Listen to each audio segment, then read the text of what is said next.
Good morning to all. Welcome to my channel. Today we will be discussing business studies of class 12 part 2 portions under financial management. Other video part 1 we have discussed. Today हमने discuss करेंगे rest of the portions of your financial management. As financial management is an important chapter of your class 12 CBSE curriculum. So today हमने जो discuss करेंगे आज का जो financial management, तो हमने जान लिया what is management, what is finance. Finance का ठीक ढंग से मैनेज करना, that is financial management. Finance को क्या कहा जाता है? जो finance is the life blood of the organisations. Without finance कोई भी एक्टिविटी के बारे में, कोई भी ऑर्गेनाइजेशन के बारे में आप सोच नहीं सकोगे. So that's why financial management is very important. Now we are coming to the discussion. आज का जो हमारी डिस्कशन होगी वो है financial planning. What is financial planning? Financial planning is the best in investment and financial alternatives. आप देखोगे जो financial management is the management of source of finance and deployment of finance. This is very simple. So जो पैसा आप मंगा रहा है, जो पैसा आप मार्केट से सोर्स से आ रहा है, उसको आप तो ठीक ढंग से इन्वेस्ट करना चाहिए. एंड फिनेंशियल ऑल्टरनेटिव्स आपको क्या क्या है आपको जानना चाहिए. Because investment is very vital issue, whether it is a short term investment और लॉन्ग टर्म इन्वेस्टमेंट. उसका साथ साथ ये जो प्लानिंग का फिनेंशियल प्लानिंग का अंडर में फोरकास्टिंग भी आपको करना पड़ेगा. बिकॉज कोई भी एक चीज को ठीक ढंग से प्लान नहीं करो तो वो फ्यूचर में प्रॉब्लम हो सकता है. फोरकास्टिंग मतलब है you have to foresee about the future. Future में जो फोरसी करके आपको देखना पड़ेगा क्या कॉस्ट हो सकता एंड बेनिफिट्स. वो जो कॉस्ट बेनिफिट्स का है बैलेंसिंग आपको करना चाहिए. तीसरी पॉइंट है revising resources as per requirement. Raising of resources as per your requirement. आपको जो जैसे रिक्वायरमेंट होगा अकॉर्डिंगली आपको फंड रेज करना पड़ेगा. इसको जो इम्पोर्टेंस क्या है, ये इतना सारी चीज के जो फोरकास्टिंग क्यों फोरकास्ट करना पड़ेगा? जो business is always about the future. जैसे आप सेल्स प्लानिंग करोगे, प्रोडक्शन प्लानिंग करोगे, एवरीथिंग आपको फ्यूचर के लिए करना पड़ेगा. सो आपको फोरकास्टिंग जितना करेक्ट होगा उतना ही आपको एक्यूरेसी रिजल्ट देगा. जैसे क्या फ्यूचर में होगा कोई नहीं बोल सकता, what will happen in future. So you have to forecast properly. जैसे कोई भी अगर आप एग्रीकल्चर प्रोडक्ट के लिए आप बिजनेस करो, ये साल में कितना बारिश होगा, कैसे प्रोडक्शन होगा, and cultivators how they will produce, आपको उतना पता नहीं है. दूसरी पॉइंट है avoiding business shocks and surprises. ये क्या चीज है शॉक्स एंड सरप्राइजेस? सपोज आप एक सोच के कर रहा है जो मेरे को 10,000 मेट्रिक टन ज्यादा बेचोगे, बट उसका साथ साथ अनअवॉइडेबल सिचुएशंस भी आ सकते हैं. जैसे कोरोना का पीरियड में हमने देखा क्या हुआ, जो अचानक नेशनल लेवल इंटरनेशनल लेवल में टोटल एक टर्मोइल देखा गया. सो उसी टाइम से आप जो प्लान लेके, आप जो फंड बैच में लेके आप शुरू कर रहे हैं वो ठीक ढंग से चलेगा नहीं चलेगा. That mean you have to see so many shocks and surprises. अचानक कुछ भी हो सकता. सो उसके लिए आपको प्रॉपर फोरकास्टिंग एंड उसको प्रॉपर गार्ड भी होना चाहिए. उसके बाद जो आ रहा है financial planning reduces waste and reduction of it. See आप ठीक ढंग से प्लान करो तो वो आपको जो वेस्टेज हो जाता एंड डुप्लीकेशन ऑफ एफर्ट्स हो जाता वो भी इसमें गार्ड हो जाता है. वेस्टेज मतलब क्या है? जैसे आप फंड अरेंज कर लिया बट फंड डिप्लॉयमेंट कर नहीं पाओगे. बिकॉज कोई भी सोर्स में आप जो फंड अरेंज कर रहे हो उसको तो एक कॉस्ट होगा. आप फंड को जो ब्लॉक करके ऐसे ही रख देते, सो दैट क्या होगा उसमें जो आने से आपको बैच चल जाएगा, then your earning will not be there. So that's why आप duplication effort and waste reduce करने के लिए फिनेंशियल प्लानिंग ठीक ढंग से करना चाहिए. तीसरी जो लास्ट एंड पॉइंट है जो इम्पोर्टेंस का अंडर में, इसको जो है the link between investment and financial decisions. आप देखोगे investment decision and financing decisions दोनों will go side by side. Financing decision मतलब आप सोर्स ऑफ फाइनेंस कैसे ले रहे हैं, उसका साथ साथ इन्वेस्टमेंट पैरेलली करना पड़ेगा. बिकॉज ये जो फाइनेंसिंग डिसीजंस आता है, because you are taking money from the market, either share holders fund और लोन फंड. कोई भी फंड ले लो उसके लिए तो खर्चा होगा. जैसे लोन फंड होगा तो इंटरेस्ट देना पड़ेगा, शेयर होल्डर्स फंड होगा तो उसके लिए आपको डिविडेंड देना पड़ेगा। देन ये दोनों में क्यों लिंक करना पड़ेगा, आपको देखना पड़ेगा ऑलवेज आपको इन्वेस्टमेंट से जो रिटर्न आएगा it should be more than the cost of capital, because business तो आप चैरिटी के लिए कर रहे हैं। Always you will be talking about margin, profit, growth, development etcetera etcetera.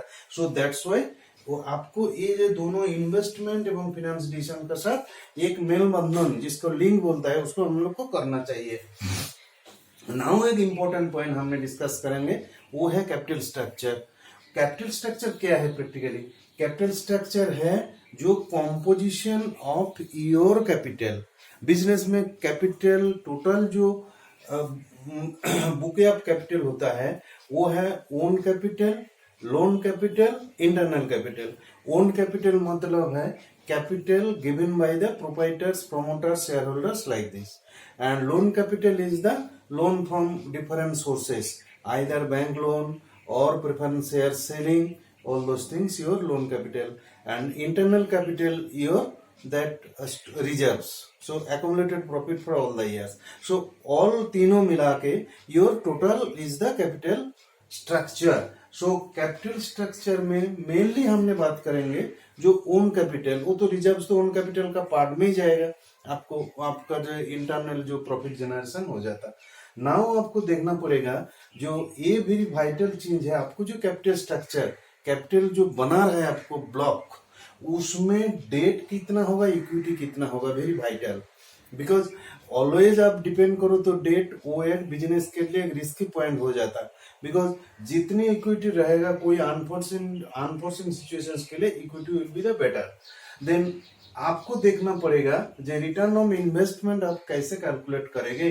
EBIT का मतलब है earning before interest tax divided by total investment into 100।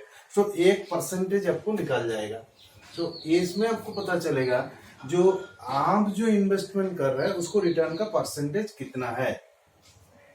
Now आपको जो देखना पड़ेगा जो कौन सा फैक्टर्स आपको कैपिटल स्ट्रक्चर का ऊपर में उसको ऊपर में असर पड़ सकते हैं। आपको देखना पड़ेगा जो आपको कैश फ्लो पोजीशंस, ऑर्गेनाइजेशंस का कैश फ्लो पोजीशंस कैसे हैं, वो भी एक वेरी वाइटल है। बिकॉज कैश फ्लो पोजीशंस आपको सफिशिएंट नहीं रहे तो accordingly you cannot take the decisions properly. जैसे आपको मान लो कैश फ्लो पोजीशंस अच्छा रहे, योर लोन फंड लो और शेयर होल्डर्स फंड लो, देन योर कोई भी तो पेमेंट आपको करना पड़ेगा, आइदर डिविडेंड पेमेंट करो, इंटरेस्ट पेमेंट करके आपको रेगुलर फंड थोड़ा रहना चाहिए, जैसे योर वर्किंग कैपिटल सफिशिएंट रहे।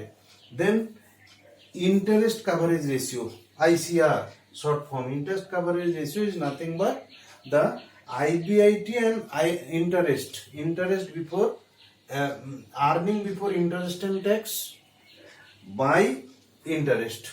सो ये एक रेशियो आपको पता चलेगा, interest coverage ratio.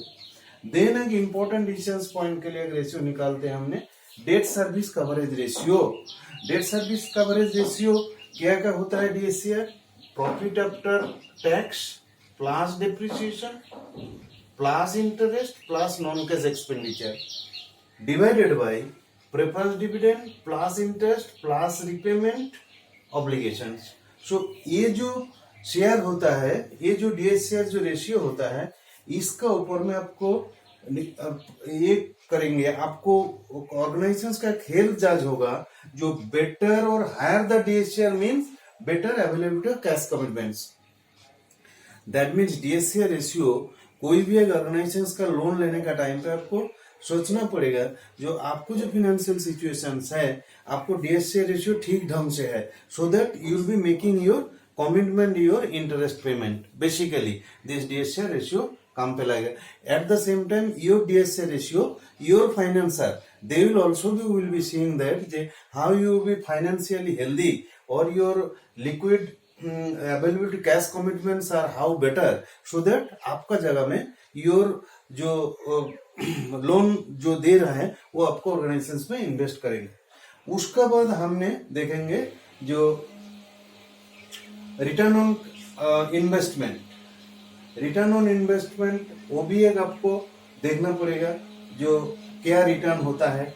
Then cost of debt, debt fund का कॉस्ट क्या है वो भी आपको देखना पड़ेगा। देन आपको देखना पड़ेगा कॉस्ट ऑफ इक्विटी।